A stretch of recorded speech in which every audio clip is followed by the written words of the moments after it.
Instagram here too. We can't leave them out. Sometimes I'd like to, but we're gonna include them. So welcome everybody to our Friday night wealth creation course. I'm Jerry. I'm the owner and founder of Wealth Dynamics, and we are a company that's dedicated to helping families and individuals become financially educated, become wealthy, and navigate their economic future with certainty so that they can help build more prosperous communities around them. That's our whole thing, guys. What I love to point out, especially during this time of year, is all of the politics going on, right? And we have all these politicians talking about how they're going to make our lives better and change everything. Guys, we do that for ourselves. That's the entire point of building wealth, is to improve my life, for you to improve your life. And a politician really can't do that much for me in that arena. Okay, as much as it's fun to watch them argue, like it's not something that's actually going to help me that much. So when it comes to having passive income and it comes to all the things that we're going to discuss tonight, it's something that we have to really take charge of for ourselves. And really, there's not another person, another entity, another being that's going to help us do that. Okay, so what we are discussing tonight is how to build true passive income. Okay, how to build true passive income. So if you're just tuning in for the first time, we do these courses every single Friday night. I've been doing these going on 3 years now. And the purpose and reason behind this is a lot of the topics that I cover are things that I wanted to know about and I wanted to learn about. I was curious about, but no one ever taught me. Okay, I didn't have teachers in high school that taught me about passive income. I didn't have any mentors really that knew how to do it. And so it was something that I had to really figure out for myself. And for me, it took a while. Again, I'm a pretty relentless person. So I started getting interested in money, right? And when I started becoming interested in money, I was like, okay, great, I need to start learning about it. So I went to the people that I, assumed had money, which were my friends and family and people I went to church with, people I went to school with. And as I started talking to them and getting advice from them, I realized they didn't know about money either. They didn't know about what they were talking about any more than I knew what I was talking about. And so I was told to go read, Dave Ramsey and David Bach and Rick Edelman and Susie Orman, you name whatever financial guru, Robert Kiyosaki, you name it. I've read it. I've tried it. I've tried to do it. And the similarity that I had between all of it is that it didn't actually do anything for me. Right? It didn't give me the result I was looking for. It might have gotten me a result, but it didn't do the thing I was looking for it to do.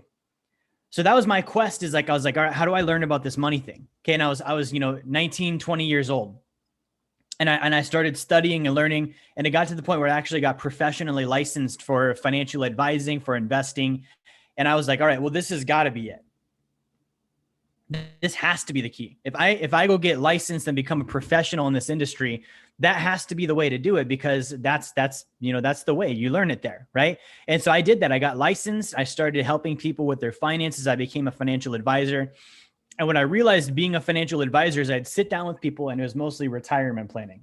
So it was the idea of, and we've all heard this story, go to school and get good grades so that you can go to college and get a degree, so that you can get a good career, so that you can buy a house, so that one day you can retire. I was helping people with the final part of that equation. I was like, all right, when you're 60, when you're 65, when you're 72, whatever the age is, let's help you retire.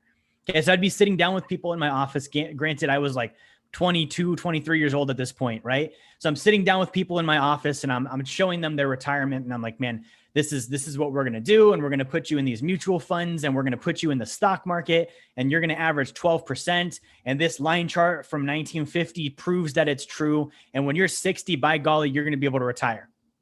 Okay. And I gave people hope. Like, they would look at that and be like, okay, great, I don't have to worry about that anymore. Okay. But they would leave my office still not knowing how they were going to handle money today. Because I was talking about when they were 60.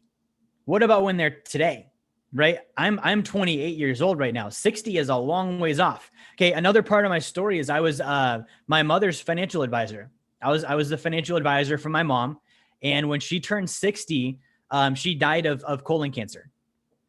Okay. 60 is the age that you're supposed to be able to retire. All this stuff that we were planning for, I watched it all in front of my eyes unravel. It didn't work. Okay, we had the plan. We had everything in place. We had everything that she was supposed to have. And then she passes away at 60. So I start looking at like this idea of retirement somehow is not making sense to me anymore. Okay, what if you don't make it till you're 60? Right? Or what if I get to 60 and like a lot of people that I saw, I didn't have enough money. And so maybe I get to 60, but I might run out when I'm 70. Okay. Or what if I just don't want to wait? I know a lot of people, including me, that's like, screw that. I don't want to wait till I'm 60 to enjoy my life. I don't want to, I call it serving the 40 to 60 hour a week, 40 year to life sentence, trading time for money. I don't want to do that. I don't want to serve the 40 to 60 hour a week, 40 year to life sentence, trading time for money so that one day, hopefully when I'm 60, I can retire. Do you guys know where the word retire actually comes from? If you look at the etymology of that word, it actually means retreat. So think about that, retreating. If I'm in battle, it means I'm losing and I'm running away, right? So if I'm trying to win at finances, what part of that would involve me building a life that I hate so much that I want to retreat from by the time I'm 60? That doesn't work, right? And I think a lot of us watching this see that. A lot of the younger generation, we've seen, 2001 happened. Our parents and grandparents and uncles and aunts, they lost everything. Then, 7 years later, 2008 happens. Our parents and grandparents and uncles and aunts lost everything. 2020 happens. We lose everything. Right. So that trend, I think a lot of us got sick of, and I started seeing that. And I was like, there has to be a different way to do this because the idea is not retirement. The idea is freedom. I've always loved freedom. Like freedom is the goal. So if I'm going for freedom, then I don't think that it involves me being a slave for 40 years of my life so that for the final 15 to 20, I can have freedom. As long as I live below what's in my 401k account, that's not the equation for me. So as I started looking into this, I was like, okay, how do I actually achieve true financial freedom? True financial freedom, where I actually have like freedom. I talk about the ability to treat money like oxygen. That would be freedom. I don't think about how much breath is out there. I don't count my breaths. I don't think about if you took more than I did. I don't think about any of those things. I just think about I need oxygen. I'm done with it. I let it out. Right? That's true freedom. So imagine if we could treat money like that. That's what tonight's course is about. I'm going to show you the building blocks to get there by using the tool. I'm going to call it that, a tool, the tool of passive income. Okay. Now, before we dive into this, guys, a couple of rules that I want to lay down, ground rules for all of us. So first things first, this is a positivity only stream. We're talking about finances. We're talking about how to learn how money works and understand how money works. This is a very vulnerable topic for people. It's a very touchy topic for people. It's a topic that people are often embarrassed about because they feel like they don't know and they don't want to be the one to raise their hand and admit that they don't know how money works when they've been working for money for the last 20 years of their life. Like it's one of those things that usually doesn't ever get touched. So this is a course I do every Friday for free, dedicated to opening up the communication around the topic of money and educating on how money works. So I hit this every week and I love hitting this because it's perfectly true. There's two groups of people that will tune in on a Friday on Instagram, on Facebook, on YouTube.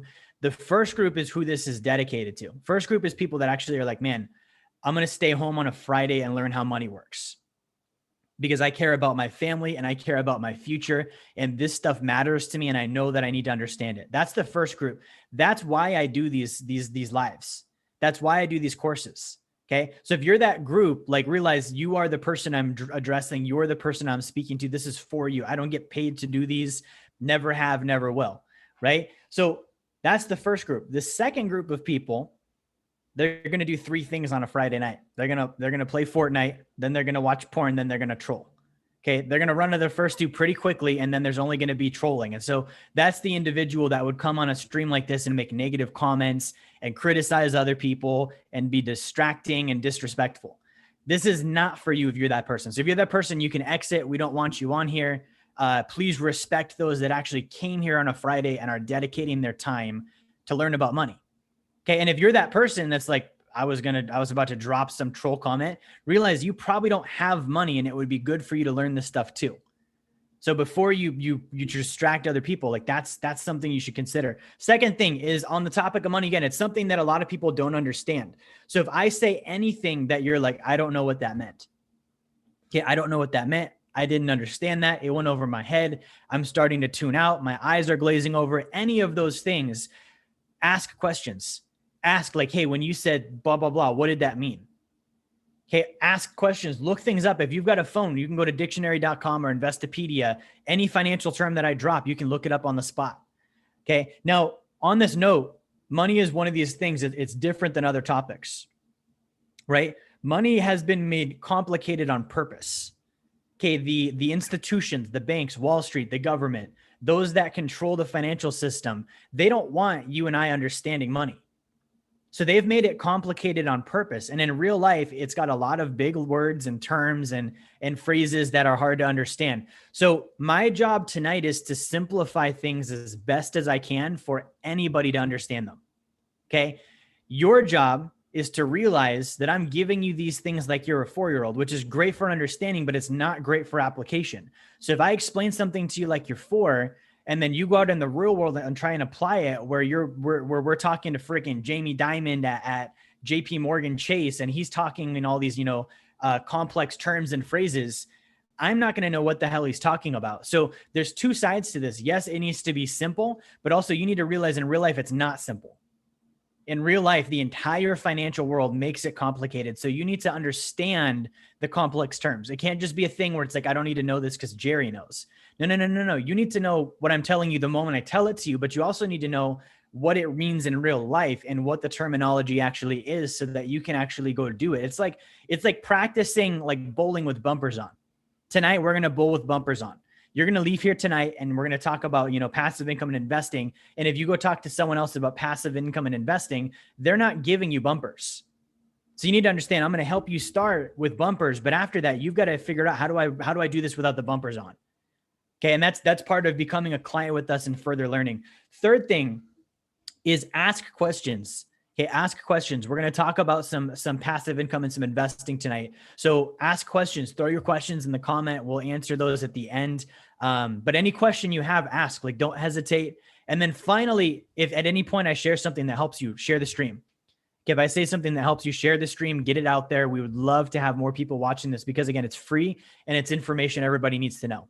Okay. So that's my opening here. Now on the topic of passive income, okay, I'm going to show you how to get there, but I want to kind of set the stage first. Okay, so when we're talking passive income, the reason why we are talking about passive income is it's one of the components of wealth. Okay, it's one of the components of wealth. I say one of the components because there's other components of building wealth. It's not just passive income.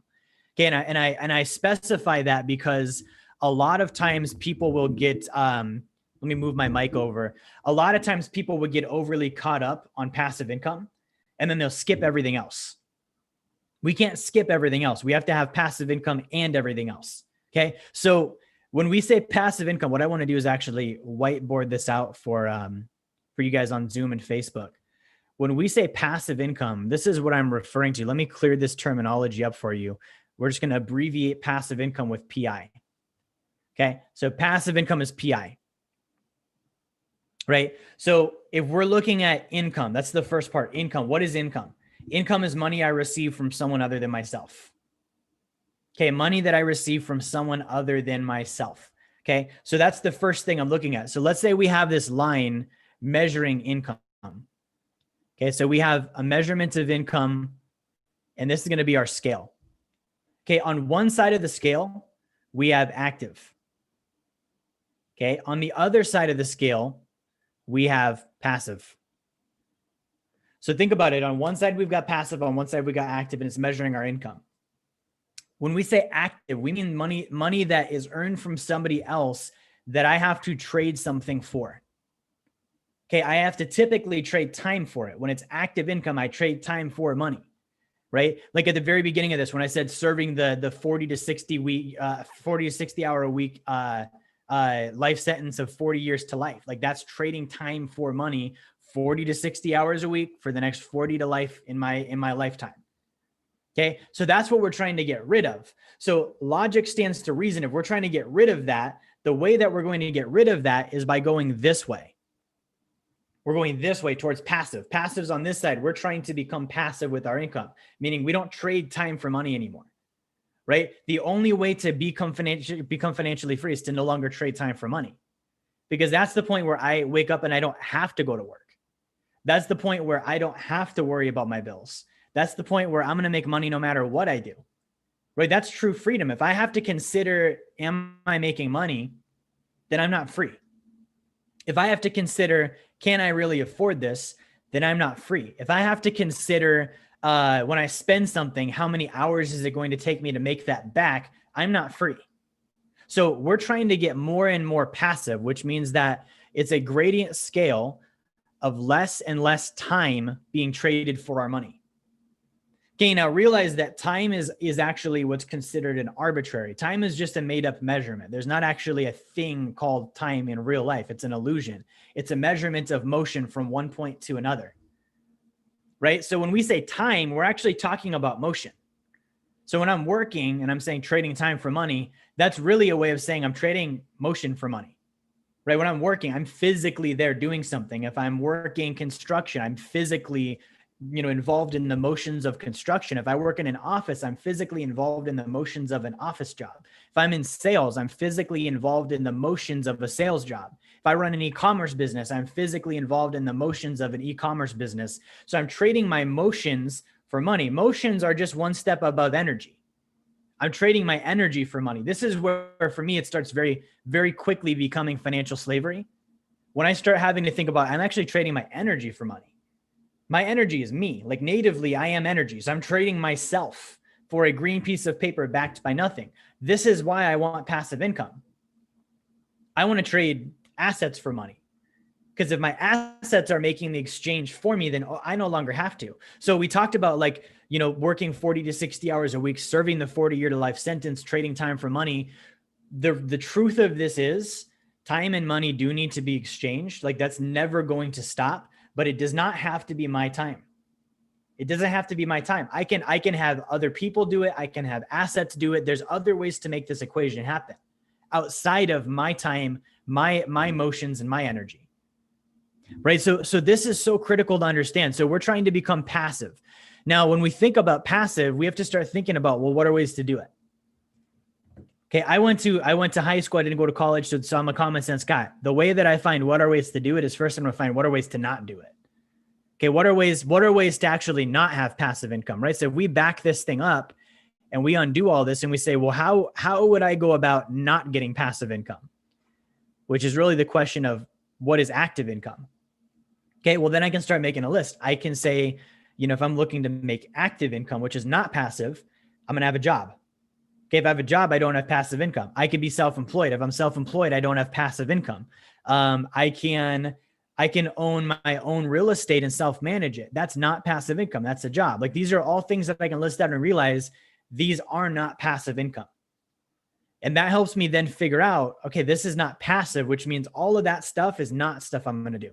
So what's left? Okay. And the equation behind wealth, guys, is again, not just passive income, but it's passive income that exceeds my expenses, savings, and taxes. Okay. It exceeds my expenses, savings, and taxes. So that also means that I then need a certain amount of passive income. Okay. So if I add up like my expenses, my savings, my taxes, I can then see like the equation, like what's my number? Right? Let's say that my expenses are $5,000 a month. Great. I know that. What are my savings and my taxes? And if I add all that together, I might find out that I need $10,000 a month or I need $15,000 a month in passive income in order to become financially free. And this is why I say passive income is just a tool. It's just a tool. Okay. Because we're trying to get to, if that number, let's say it is $15,000 a month in passive income. If we're trying to get to that, then I'm going to be very black and white. I'm going to be looking at, okay, I have a number. I don't care which of these things gets me there, but it has to be passive. Okay. Now this is where people go wrong. When I started trying to learn about passive income, okay, I had that confused with something called cash flow. Okay. Who's ever heard the term cash flow? Anybody? Okay. That was one of the first terms I heard. I didn't hear passive income first. I heard cash flow first. Now, when I learned about investing for passive income and financial freedom, I made the mistake of assuming that was the same thing as cash flow. I equated them as similar. I was like, cash flow equals passive income. Got it. That's the same thing. I'm going to go give me some cash flow. Not to mention, it's all over the internet. If you watch Ty Lopez, Grant Cardone, any of these guys, all they talk about, Robert Kiyosaki, all they talk about is cash flow. Okay. Let me show you what cash flow actually is, because it's not the same thing as passive income. And I made this mistake, and it almost set me back big time financially. Cash flow is this: income minus expense equals surplus. That surplus is cash flow. That's it. That's all cash flow is. Now, this does not mean it's passive, right? So we said if passive was over here and active was over here, cash flow could be either one of those things. Cash flow can be active. Cash flow can be passive. Businesses have cash flow. The owner of that business does not necessarily have passive income, right? A family's household budget can be cash flow positive, where it has cash flow. They earn more than they spend. That does not mean that they earn passive income. So this idea of cash flow is actually a misnomer, because it's based off of misunderstood words. People think cash flow means passive income. Like I thought. It doesn't. Cash flow is simply a surplus above your expenses based on your income, versus passive income is income that I receive that I don't trade time for. I want the latter. I don't care about the first one. I don't care if obviously cash flow is just math, addition and subtraction. So if I can math, then I'll have cash flow. Okay. The real trick is, how do I get passive income? And how do I get it to the degree that exceeds my expenses, savings, and taxes? So here's the problem though. I thought passive income and cash flow were the same thing. Okay. And when I thought cash flow, I thought real estate. To me, real estate was synonymous with cash flow. And again, in my mind, cash flow also meant passive income. So then real estate became synonymous with passive income. So then I was under the guise that if I own real estate, I'm automatically going to have passive income. So I was like, man, I just need to own real estate. If I just buy real estate, then I'm going to have passive income and cash flow, and then I'll be financially free. Okay, this was back in the day. So I start saving up money to go buy real estate. How was I going to buy real estate? I was going to buy it the same way I saw everybody else in my life buying it. I was going to get a VA loan or an FHA loan, and then go buy a fourplex and live in one of the units. Then I was going to own real estate, and it was the quickest route to owning real estate. And then I was going to have cash flow, which meant I have passive income. That's how my mind worked. Okay. Now, for those of you that didn't understand anything I just said, what that basically came down to is my plan was what every single other person in my life was going to do. I was going to borrow a shit ton of money to buy a piece of real estate arbitrarily. It doesn't actually mean it's good real estate. It's just real estate that the realtor says is a good deal because it's on the MLS and I can go buy it. And I'm going to go live in one of the units and rent out the other one or the other two, or the other three. And I'm going to hope that my rent exceeds my mortgage. Okay. And the only people that I'm going to listen to are the people selling it to me: the realtor, the mortgage broker, the title guy, the insurance dude. Like, those are all the people that make money if I do this. So they were all like, yeah, just do a fourplex. Okay. So one day I sat down and I'm like, something is not sitting right with me about this. Because when I borrow money, that creates expense. So if I do what most people do is called an FHA mortgage, which means they only put 3% down, which means they're financing 97% of the deal, which is a lot. That is a huge, huge loan to value ratio. It means that their loan to value ratio is 97%. Okay. Their mortgage payment is gigantic. So I sat down and I was like, okay, I have to figure this out. Because again, I didn't go to college. I understand basic math. So what I did is I pulled up a mortgage calculator. And I pulled up an Excel spreadsheet, and then I put in, okay, I'm going to, in the town I grew up in, Wasilla, I'm going to pay probably $600,000 for a fourplex, a 4-unit apartment building that I would finance and borrow money for and live in one of the units. So I was like, okay, great. So if I put 3% down on a fourplex, that costs me $600,000 and I can finance it. And the mortgage is a 4% interest rate. What is the mortgage payment? So I put in the mortgage payment in the Excel spreadsheet. I figured that out on my calculator. I put it in the Excel spreadsheet. Then I'm looking at, well, what else is there? Well, there's also going to be insurance. So I looked online. I found out, what does insurance typically cost for something like this? I added that in as well. Then I looked at, I'm going to have to pay property taxes. Okay, what do property taxes look like for something like this? So then I put in the property taxes. Then I realized, well, on a loan like this, because I'm financing so much money, the bank actually makes me get more insurance. It's called PMI, private mortgage insurance. Meaning if I buy it and don't pay them back, they want to have something else in place, which that's another couple $100 a month. So I entered that in. Then I started researching and I was like, oh, there's this thing called vacancies. So if I don't have my tenants in there all year long, every single month, I might have some months where I don't make money on these units. And so I need to figure in a percentage for vacancies. So I figured in a percentage for vacancies. Okay. Then I also looked at, well, there's going to be utilities. There's also going to be repairs. So what do I need to factor in for utilities and repairs? So I factored that in as well. Okay. So I added it all up and then I looked at, all right, let me go on Craigslist and figure out what people pay for rent. I knew what I paid for rent, but I was like, what do other people pay for rent? So it's somewhere between, $900 to $1,400, depending on what they're renting. So I was like, okay, cool. Let me split the difference. Let's call it $1,200 a month is what I'm going to collect in rent. So I added $1,200 times 3 units because I was going to live in a unit. I was living in one of them. I was only actually renting out 3. So when I added up $1,200 times 3, and then I subtracted that from all of those things that I just mentioned, it was actually negative. It was not making any money. I was shocked. I was like, what the hell? Right. Because I went to freaking Houston high school. I didn't go to college. I didn't do any of this stuff. So I'm looking at, I'm like, did I do something wrong here? And I was like, no, I didn't. Like, this is correct. Then I was looking at, okay, well, what if I pay myself $1,200 a month? And then the math worked. I made like $500. Right. And then I was like, great, I figured it out. But then I started thinking, I was like, wait. This is a business. This apartment building is a business. Would I own a business that I had to pay myself $1,200 a month to have? I wouldn't. No, I wouldn't. That wouldn't make sense. Why would I pay for my own business every single month? It should be the opposite. It should pay me. So it's actually not making me money. Then I also started thinking about, all right, well, if I live here and these tenants know that I'm the owner, what happens when something breaks? They're going to call me. They're going to email me. They're going to put notes on my door. They're going to bother me. I'm going to be shoveling the driveway. I'm going to be fixing the carpet. I'm going to be cleaning up when they destroy my units.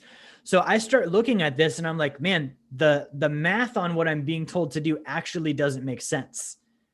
And not only that, I get that it's cash flow, but I might end up with a job.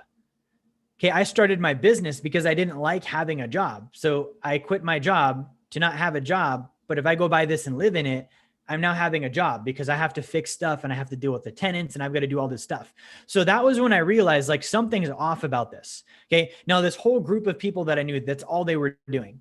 Okay. They were buying, a 4-plex with 3% down, living in it for a year. Then their wife would do one too. And then they would try and get another one and another one. And their goal was just to stack up as many of these as they could without putting hardly any money down. And then I talked to somebody in the mortgage industry that was like, hey, if you're doing these at a certain point, the bank is going to make you put 20% down. So I started doing the math then. I was like, that's interesting. What if I just put 20% down from the get-go? Yeah, I've got to have $100,000, but what if I did that? Right. And so I started adding that up and then the math actually works. So I realized like this model wasn't working. And then I had a meeting with a guy. He's my best friend's dad. And I sat down with him and he has, at this time in my life, he has more passive income than anybody I ever knew. Right. Growing up in high school and middle school, we would go over to his house after school before youth group, all of these things. And like, he never seemed like he had a job. Right. I knew with my parents, when they didn't have jobs, we weren't paying bills. Like we were struggling and it was like, you could feel like the desperation in the air. This wasn't like that. Like this guy didn't seem like he had a job and he seemed completely fine. And somehow it seemed like they still had money. So I sat down with him and I started talking to him and I realized this guy owns no 4-plexes. This guy owns no duplexes. This guy owns no triplexes. He's not doing this at all. So I start talking to him and I'm like, well, what are you actually doing? And I'm going to share with you guys what he's actually doing and what I'm doing now. But this was my breakthrough on what I want to really lay the ground for. Cash flow is not passive income. Okay. Being an investor does not mean I have passive income, right? There's this confusion that we have, like I mentioned on the cash flow thing, but there's another confusion on just having the title of investor. Having the title of investor does not actually mean that we make money. It's the equivalent financially of having a college degree. Like, yeah, it's cool to tell people you have one. It doesn't mean you have anything. It doesn't mean you got a job. It doesn't mean you got an income. It means you have a title. So if I bought real estate, yes, I can say I'm an investor. It doesn't actually mean I have passive income. It doesn't actually mean that I'm financially free. It doesn't actually mean that I'm making money. So these are all things that are separate. They're all different, but in this context, people don't understand the actual words, terms, and phrases. So they end up jumbled all together as one thing and just this gnarly mess of real estate isms, right? So I want to show you guys what I started doing here instead of because I never ended up doing the fourplex. I never ended up doing the real estate. By the way, I physically own 0 real estate. I'm going to show you guys what I have instead, because I'm going to go ahead and tell you guys, like, I don't own any real estate. Keyword is own. I don't own any of the real estate. So again, we can do the fourplex thing. And what I realized is these guys that were doing this, there was one thing they had in common on every single one of these real estate transactions: the bank. They were borrowing money from the bank. Okay. Again, I'm common sense. So I don't need all these technical phrases. I like to just look around at like what's happening. So I realized, like, okay, these, like, I sat down with people that owned their fourplex or their duplex or their triplex, that they were losing money every month, but guess who wasn't? The bank. The bank still got money from them because the bank was owed the mortgage payment. Okay. Ironically enough, I started thinking about, like, I wonder why the bank doesn't want part of the deal, right? If I was the bank, like, wouldn't I just be like, hey, if this is a good deal, give me half of it? The bank didn't want the deal. They don't want any part of it. So I started looking at that and I was like, that's super interesting. Why is it that the bank only wants the mortgage payment? They're not interested in being my partner. They're not interested in having percentage of my profits. They only want the mortgage payment. Why? Okay. When I sat down with this guy that I talked to you about just a second ago, I found out that he was building his own bank. Okay. This is what I do now too. So in real estate, right, I can buy a property. Okay. I might get passive income. I might cash flow. I might make money. I might or might not. There's no guarantee of anything. There's risk there. Right. But if I'm the bank, I'm loaning money to the guy buying the real estate. He can take all the risk with it. He can deal with the tenants. He can deal with whether or not there's going to be cash flow. I can still get my mortgage payment. Okay. So when I sat down with this guy and I started talking to him, I realized that's exactly what he was doing. He was loaning money to other people. They were paying him interest and he was doing nothing. He was just collecting his check every single month from all of these people. And guys, this was like on a high level. Like, I grew up in a pretty little town when I realized all of the places that this guy was somehow attached to by loaning them money. It's like freaking half of the town. And I had no idea, like, oh, he's the mortgage on that building. He's the mortgage on that subdivision. He's the mortgage on that place. And so I started realizing, like, it doesn't matter whether these places make money or not. They have to pay the bank. No different than a mortgage. If I borrow money and buy a house and then I don't pay the house mortgage, what is the bank going to do? They're going to take the house away. Right? So not only does he get passive income. So again, we talked about on a gradient scale of active versus passive. We have active over here, passive over here. The mortgage is literally all the way over here on passive. Okay. If you're watching this and you're a homeowner, the last time an appliance went out on your house, did you call your mortgage company? No. Okay. The last time the lawn wasn't mowed, did you call your mortgage company? No. Right. The last time, you had issues with let's say your front door not locking, did you call your mortgage company? No, you didn't. Your mortgage company doesn't give a crap. They would literally be like, why are you calling me? This is not my job. I don't care about your toilet. Fix it. By the way, your payment's due on the 1st. Better be in or we're going to take the place away.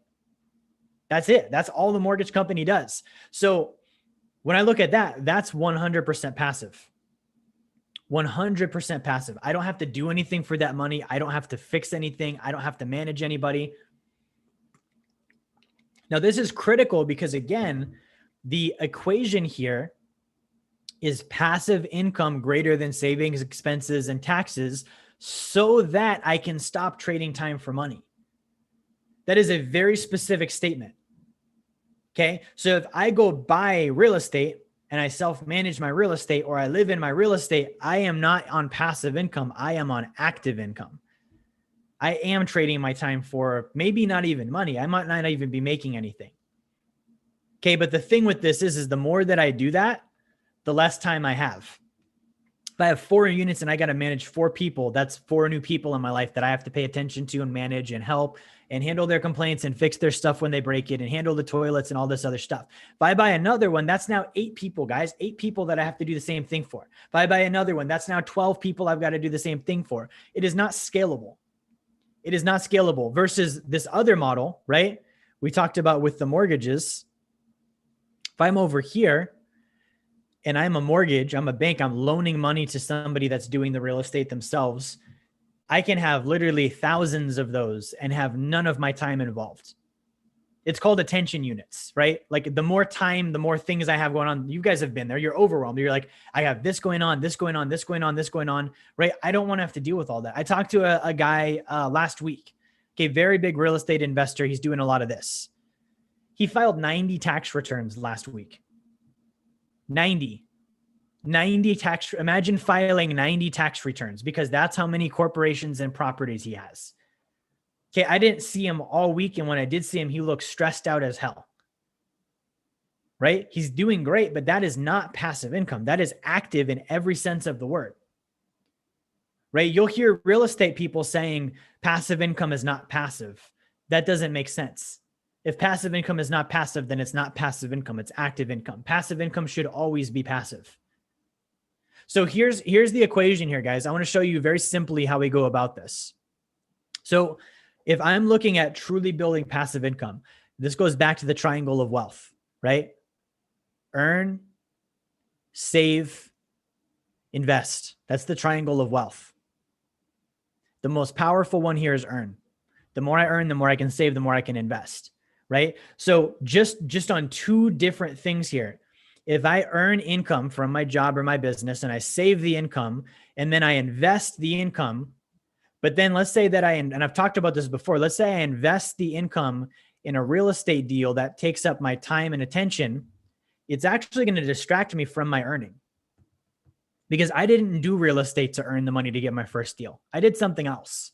I ran my business. I worked my career. I did my job, whatever it was that earned that initial income. So if I then earn, save, and invest, and I invest that money into something that distracts me from the very thing that caused me to make the money that I had in order to do the real estate in the first place, it's going to interrupt this flow. Okay. And if it interrupts this flow, that's officially a distraction, right? Because it creates a block there. It's going to hinder my earning, which means that I'm going to have less money to save, which means it's going to take me longer to invest. So this idea of passive income, it has to be passive, guys. It has to be, because if it's not passive, then it slows things down. If it is passive, it actually reinforces my income, because it didn't take any of my time. I'm a business owner, so I earn the majority of my income through my business. That's where I save my money so that I can invest. So when I invest it, I need to invest it in something that distracts me not at all, like not even a little bit, from my business. Because I need the business to generate the income that I generated last time so I can save and invest again, right? So that's why this has to be passive. A passive deal increases my income without taking any more of my time, so that I can repeat the successful action that caused me to have the money to invest in the first place.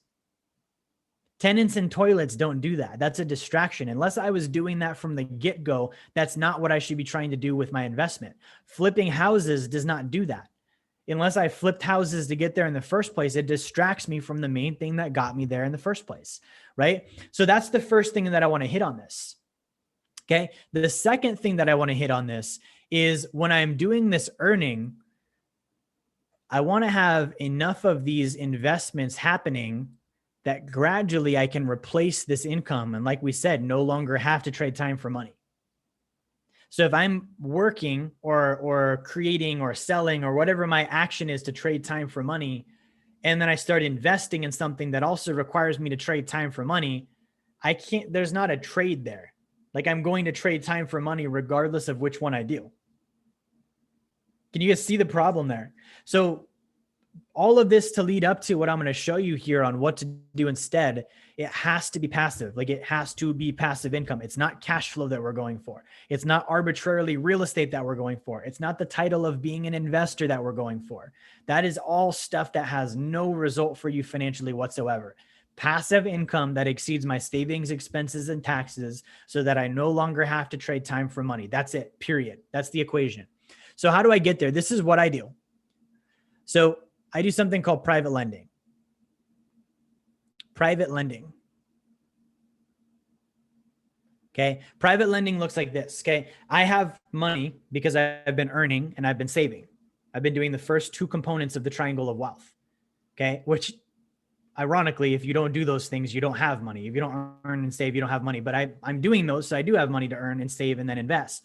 Instead of going out and buying a piece of real estate that's going to now take my time, I'm going to loan it to somebody else that's going to buy it. I'm going to become the bank.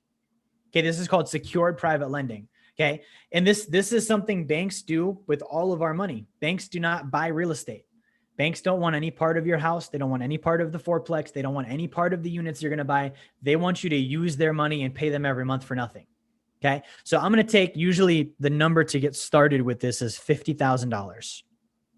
Okay. I'm going to take $50,000 and I'm going to invest that by loaning it to this guy over here, who is a savvy and seasoned real estate investor because he wants to go buy properties with it. Cool. He wants to deal with the headache of the tenants and all the stuff. That's great. More power to him. I don't want to. I just want him to use my money. The reason why I want him to use my money is he's going to pay me 8 to 12% annual interest on a monthly basis as a mortgage payment for the benefit of using my money to go buy his real estate. Okay. Now, this is not your brother-in-law.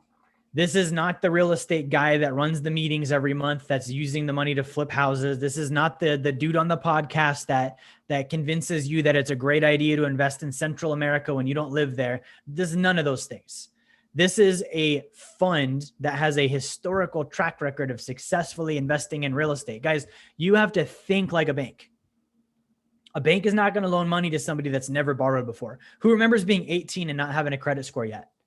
Okay, I remember that most frustrating thing on earth. I was like, how the heck do I borrow money for a car if I can't get a loan because you say I don't have established credit, but then you won't give me a loan to help me establish credit? The bank wouldn't touch me because I did not have a credit score.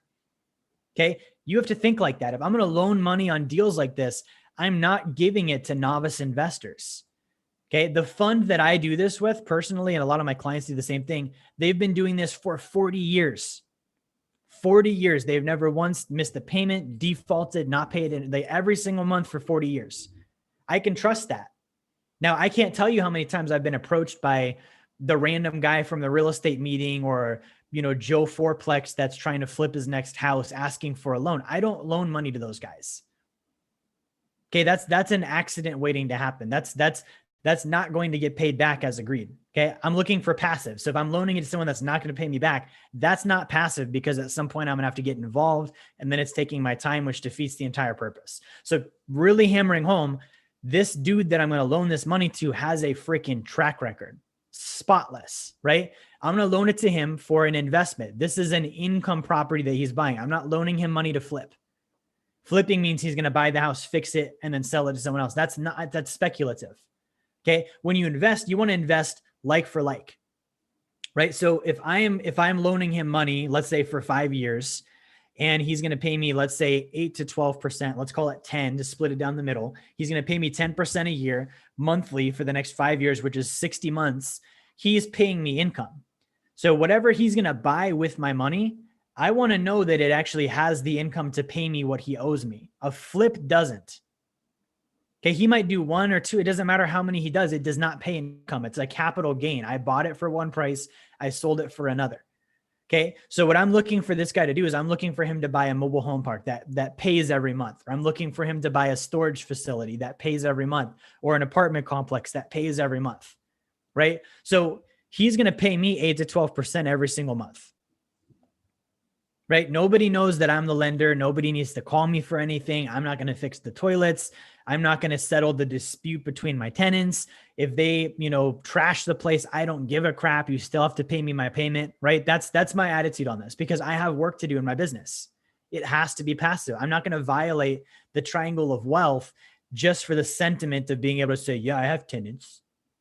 It's pretty cool. I collect rent from people. Like that's not, I don't care about that. I'm looking at passive income. So here's the deal. This guy pays me, let's say 8 to 12% for the next 60 months, all passive. Okay. So if I get that number every month for the next 60 months, that's like $400 a month or around there. I'm going to take that new income and I'm going to save it. Just like the triangle of wealth says, I'm going to save it so that I can get into the next deal sooner. Now, here's the great part. Whatever he buys, I'm going to make sure that he's only buying, I'm only loaning him 50 to 70% of what he's buying. Okay. So if I loaned him 50 grand, what he's buying is worth 100. If I loaned him 200 grand, what he's buying is worth 400. The reason why I do that, this is the same thing banks do. This is called loan to value ratio. If this guy defaults, meaning he does not pay me my 8 to 12%, I have an agreement with him legally that says I'm going to foreclose and I'm going to take away his asset. So if he bought a mobile home park with my 50 grand and it was worth 100 grand, and for some reason he stops paying me my $400 a month, I'm going to take away the mobile home park and I just made 100,000 off of 50,000.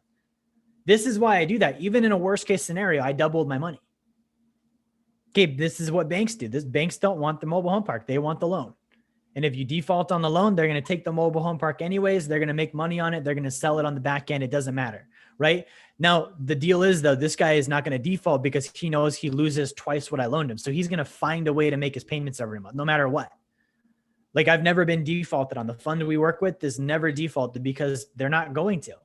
Why would somebody give up $100,000 in assets when it only costed 50 for them to get into? They're going to find a way to make the payment. Okay. Now, this is called private lending. This is truly passive income. Now, the same flow, if we look at this with owning real estate, does not work the same way, right? So if I have money and I go and buy real estate myself, right? So I buy my own property. There's no guarantee that I'm actually going to get rent. Right? I might have vacancies. So I don't even know if I'm going to get money from rent. There's no guarantee that this property is going to go up in value.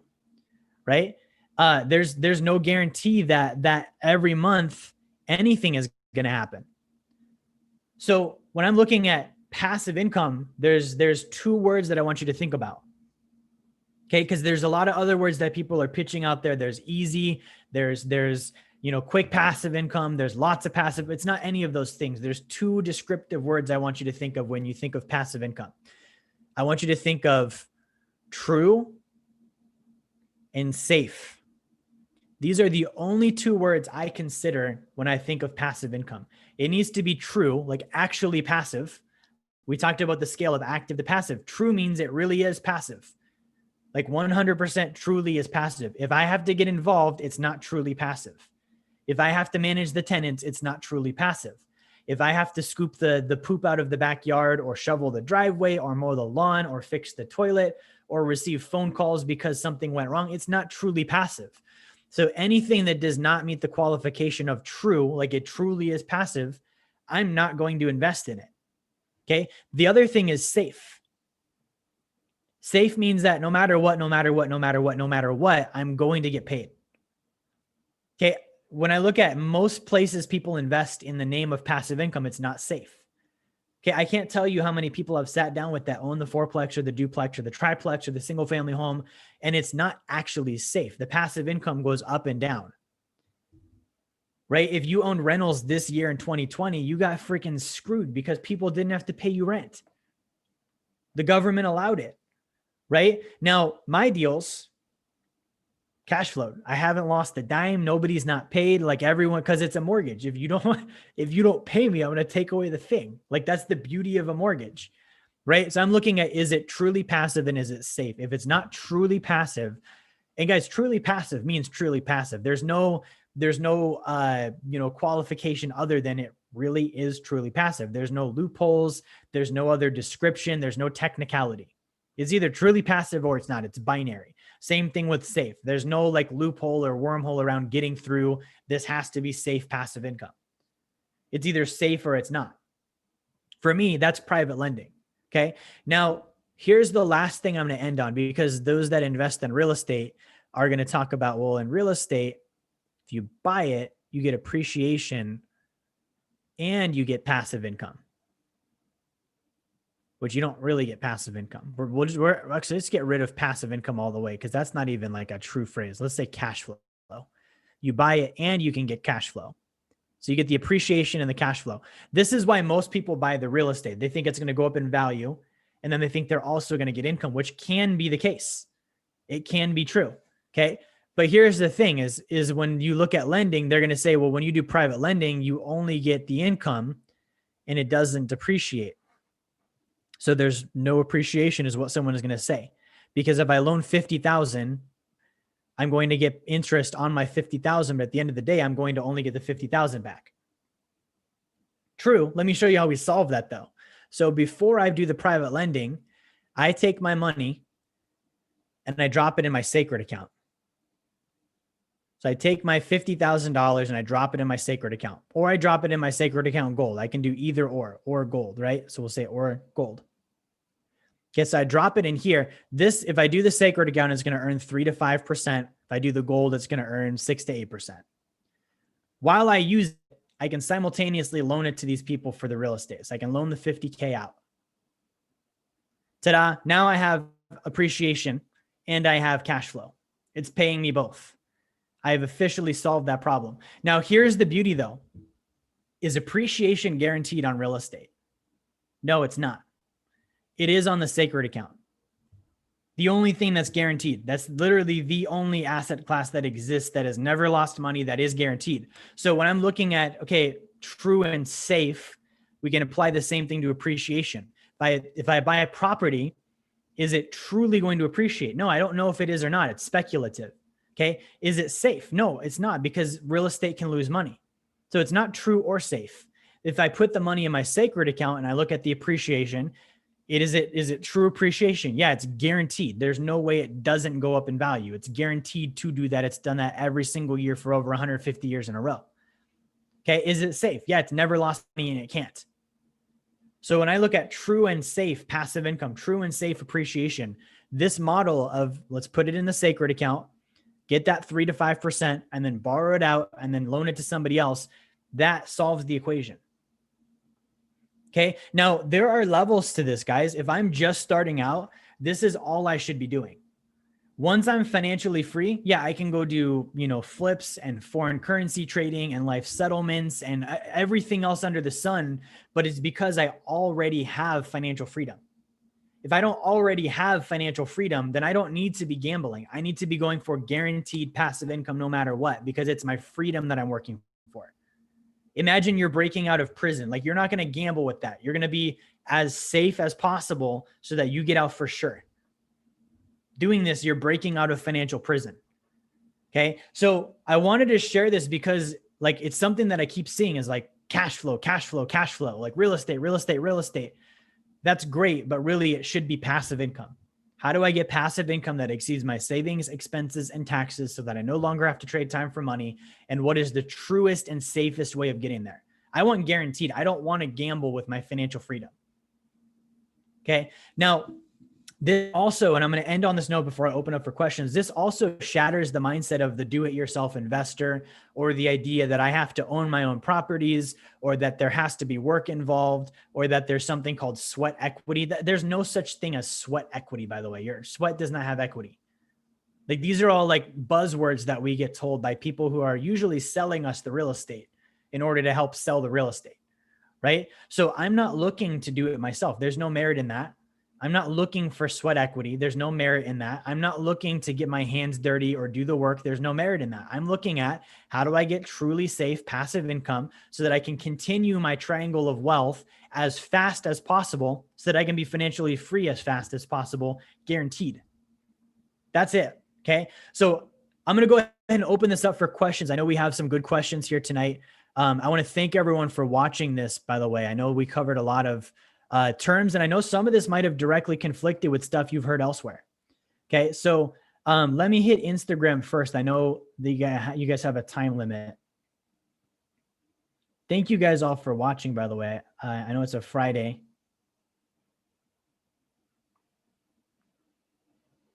Let's see.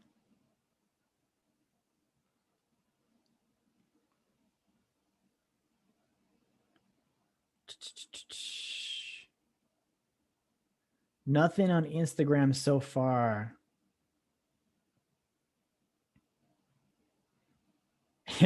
You guys have no idea some of the crazy comments I got on Instagram.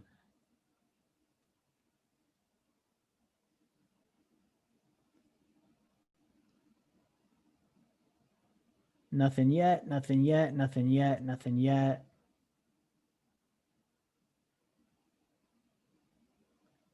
Man, Instagram, you guys need to get on some better questions.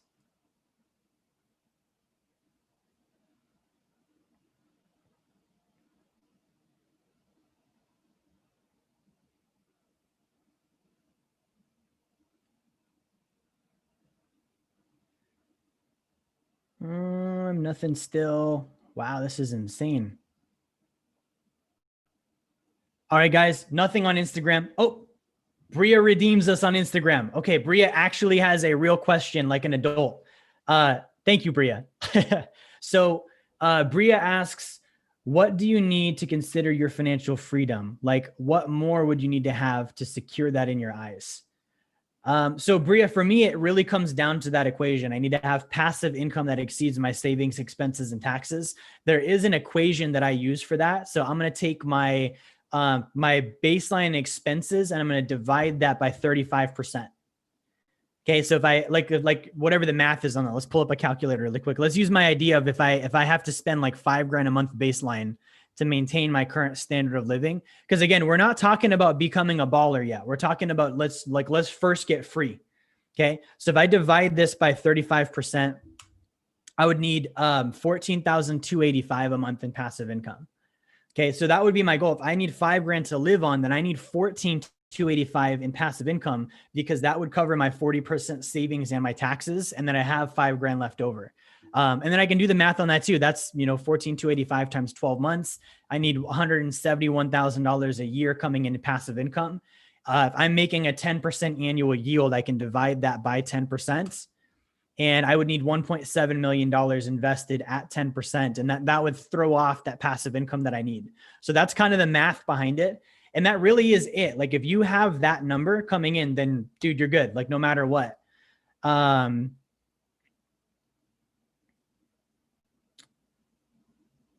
Someone asks, is there a basic limit to start with sacred accounts? That's a very good question. So you can start a sacred account with as little as $250 a month. I got started at that level. Like I didn't have thousands of dollars a month right away because I was just getting started in my business, right? So you can start with as little as $250 a month on our light version. And in that same version, you can put up to 15% of your income into it. And then later on, you can upgrade to the premium on that one. You can put in much more, but anyone can start with at least $250. Andrew asks, at what point would you go from lending to buying real estate? What would you base is off size of the deal? So for me, again, this goes in phases, and this is going to be covered in my book that's coming out in the next 2 weeks here. So I'm going to do, when I'm at the point where I've got zero debt and I've got my 6 months in reserves, I'm going to be doing only lending because I'm hustling to reproduce the income, right? Once I get a net worth of 250 grand, I'm what's considered a sophisticated investor. So at that point, I'm going to start buying into maybe some actual properties. I'm going to be doing some foreign currency trading. I might be doing some life settlements. I'm going to be using leverage and debt, to maybe buy other things at that point. So that's at like the 250 marker. Now, what that does is it gives me a foundation so that I actually have equity and cash flow first before I start swimming in debt. Okay, debt's great, but if I don't have anything in the first place, then I'm like playing Russian roulette with it. So that's kind of my thought there. Let's see here. All right, good. So that's all the questions we have on Instagram tonight. I'm gonna go ahead and shut Instagram off. All right, let me see what we have here on Facebook and on Zoom.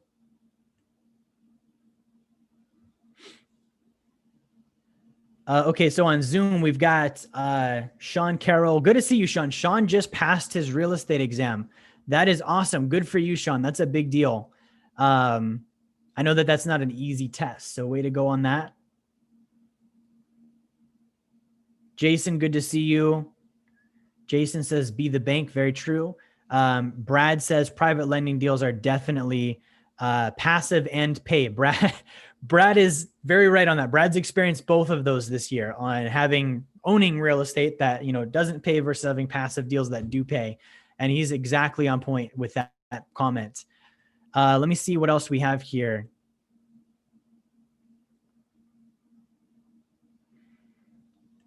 Getting some compliments on my background. Thank you guys. The background was a suggestion from a friend of mine. Does passive income truly exist? Josue is asking, does passive income truly exist, or is it more like leveraged income? So Josue, I think I've probably answered that by now, but it definitely does exist. The most pure form of it is lending it to other people. But you make a good observation. Most people don't have passive income. When they buy real estate, they might be getting leveraged income and they might be getting cash flow, but it's not passive in most of those cases. Let me see. Sandy asks, do you lend only through the fund you referenced or to individual borrowers as well? If to individuals as well, how do you find the deals? So great question, Sandy. Sandy, you actually answered your question with your question. So part of investing is finding the deals. So I have to consider that too. So if I have to spend time finding the deals, that's also not passive. So I typically do mine through funds. One of the services we provide to our qualified clients is we have found the funds, like the ones that will pay. They have paid, they have track records. They're doing everything legally. They're registering with the SEC. And so I put my own money in them. Our clients invest in them and they pay. So we help our clients like place the money in the fund so that way they don't have to go scouring the ends of the earth like it's Lord of the Rings and Frodo's trying to find Mordor in order to find a deal, because that's not passive. So what we do is we say, hey, you've got 50, you've got 100, great. Here's the place to put it there and it will pay you every month. Go get more. And then you just go get more and bring it back. And it's just this A to B of find the money, put it in the deal, find the money, put it in the deal. And what it does is it gets rid of something called communication lag. Again, we go back to the triangle of wealth. The longer it takes me from earn to save to invest, the slower my financial freedom is going to happen. So if I have to go into a phase of finding the deal and it takes me time, that's actually slowing down my financial freedom. So we do supply deals. You can lend to individuals, but that is part of the problem is A, finding a good deal, and then B, finding trustworthy individuals with a track record. Because if you say, hey, I've got 50 grand or 100 grand, I want to loan it to somebody, everyone and their cousin is going to tell you they want it. And everyone and their cousin is going to tell you they have a deal. Everyone and their cousin is going to promise they're going to pay you back and that everything's going to be fine. And usually it's not. So that's part of the risk of working with individuals. That's why we prefer to work with funds. Sandy says, do you help your clients find secure private lending deals? Do you need to be a client? Do you need to have a sacred account to get into these deals? Good question, Sandy. So we do help our clients find these private lending deals. You do need to be a client and you do also need to be qualified. So we have a process to make sure you're qualified. The reason why these are private deals. So it's not like you're going to Wall Street and you're buying like a retail product. They're kind of like registered with the SEC. They're above board, but they're not open for everybody. So we have to kind of vet our clients and make sure that they qualify. And then if you don't qualify, then we coach you to the point of qualifying. So that way you can get into these deals. Very good questions. Okay, I think I've got another question here. Josue says, how do you decide whether to invest in gold, private lending, and other options? What dictates this decision? Excellent question, Josue. So to answer this one, I want to kind of go back to what I was mentioning 5 or 10 minutes ago about putting money into the sacred account or into the sacred account gold before I borrow it out to loan it out to other people for investments. I'm always going to do that first. So the answer to that is, I'm either always going to put the money in the sacred account or always going to put it into gold before I put it into the deal. So it's not really, then that's the beauty of it. I'm not choosing either or, it's an and play. I put it into the gold, the last 20 years has made a 10% annual return. So I'm making 10% on the gold and I'm borrowing against the gold and I'm buying into a deal that's paying me 8 or 10 or 12% in cash flow.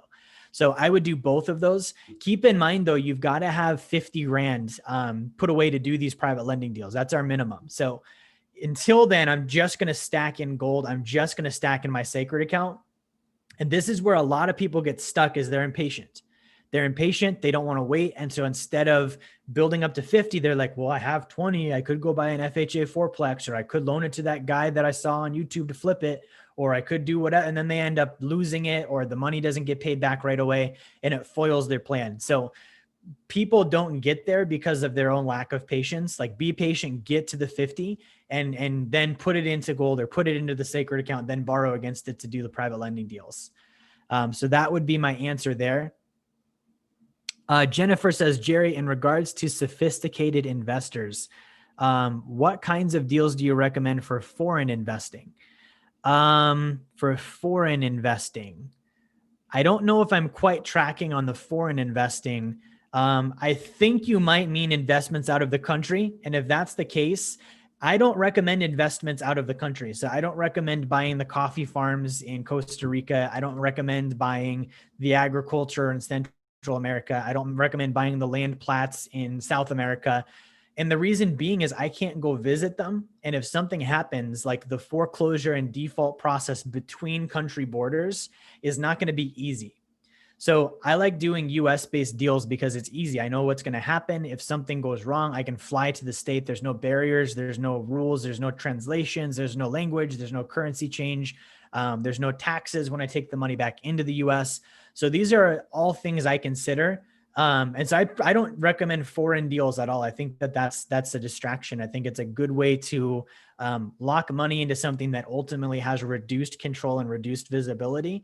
And I would have to have a lot of trust with whoever I'm giving that money to in Costa Rica or South America or wherever that is, to even be able to rely on the fact that they're really doing with it what they said they're doing with it. An example is I have a client that he tried to do a deal by himself in the US.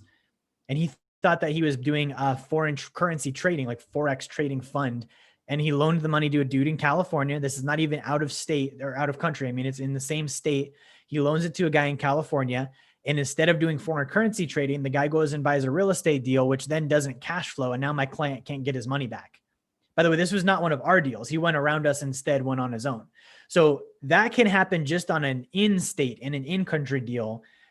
Like, I can't even imagine how complex that would be if it's out of the country. Like, the guy could just run, like he just never pay the money back, and my client can't do anything if he's in a different country. So there's some added risk there for sure. All right, let me see if we've got any other questions here tonight before we wrap things up.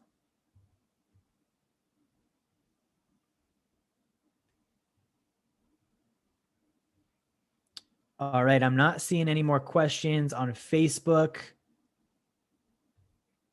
And I don't think I see any more on Zoom either. Okay, great. So guys, that's it. We're going to go ahead and wrap it up. Thank you all for watching. Again, I appreciate you all being here on a Friday night. We're going to wrap it up here. If you have more questions, send me an email. One of our main goals is, again, helping our clients build wealth. Part of wealth is passive income. And again, before building wealth, someone's got to be financially educated. So I started knowing nothing. If you're watching this and you're like, I'm kind of sort of getting it, some of this stuff sticks, some of it doesn't, that's totally fine. That's where I was too. So if you're watching this and you're like, all right, this kind of made sense, I'd like to learn more, I'd like to get started. Maybe you're already a client and you're like, hey, what's my next step? Reach out and email me. You can email me at jerry@wealthdynamics.com. I'd love to answer your questions. That's what we're here for. Any one of my clients can vouch for that. We'll get on a call anytime. I'll text you, email you, whatever you need. But our goal is to help you get there. So thank you again. By the way, if you're watching this, I want to give you guys a free access to a membership to our Wealth Dynamics University portal. So if you're watching this and you're not a member of Wealth Dynamics University, go to membership.jerryfetta.com. Again, that's membership.jerryfetta.com. Make sure you spell my last name right. It's 2 T's, like the cheese with 2 T's, because we're twice as good, right? So jerryfetta.com, membership.jerryfetta.com. You can get a 2-week trial to Wealth Dynamics University. Costs you nothing. You should absolutely take advantage of that. You're going to get more content like this, and you can start to get some repetition on the information too. Again, repetition is certainty. So thank you guys for watching. I don't see any other questions, so I'm going to go ahead and log out, and I will talk to you